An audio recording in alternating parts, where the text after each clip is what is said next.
ស្រីគ្មានទួនាទីឈ្មោះត្រឹមជាមនុស្សដែលបងស្គាល់ម្នាក់ព្រោះបងមានអ្នកតាមថែជីវិ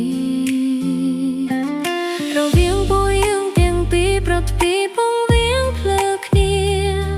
ញញឹមជួបងពេលដឹងថាបងសប្បាយចិត្តតែក៏ខូចចិត្តពេលដឹងថាបងឆ្លោះគ្នាតើគេធ្វើល្អដាក់បងได้ទេឬមួយក៏គេមិនសូវនឹកនា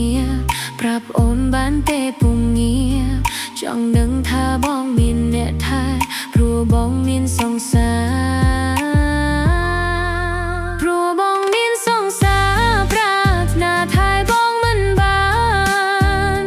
ត្រឹមស្រឡាញ់ក៏គ្មានសិទ្ធដែរស្នេហាអើយខ្ញុំសុំទោសព្រោះបងមានសង្សារប្រាថ្នាជ្រុលពេកមិនបា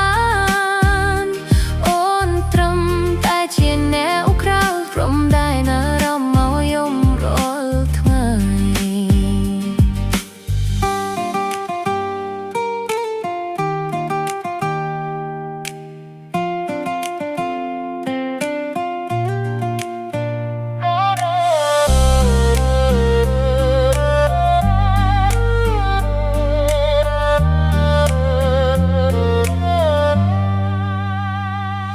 អ្នកណាឲ្យខំស្មោកស្មោធ្វើមើលនោះគួរស្គាល់ត្រូវខំគួរបន្ទោខ្លួនគ្មានសំណាងភ្លេរំខានដែរទេពេលខ្លះឡាអូនជឿឆ្អើលប្រាប់អូនផងណែចាំមុំខំប្រឹងជាវៀងតើបងស្រឡាញ់គេណាស់មែនទេអូនសរសើរគេដែលមានសំណាងមិនដូចអូនលងស្នេហ៍តែម្ខាងស្នេហានេះពីបាកុំលែង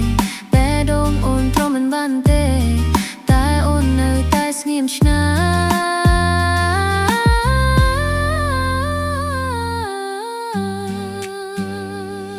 ប្រាប់អូនបើបងមានទុក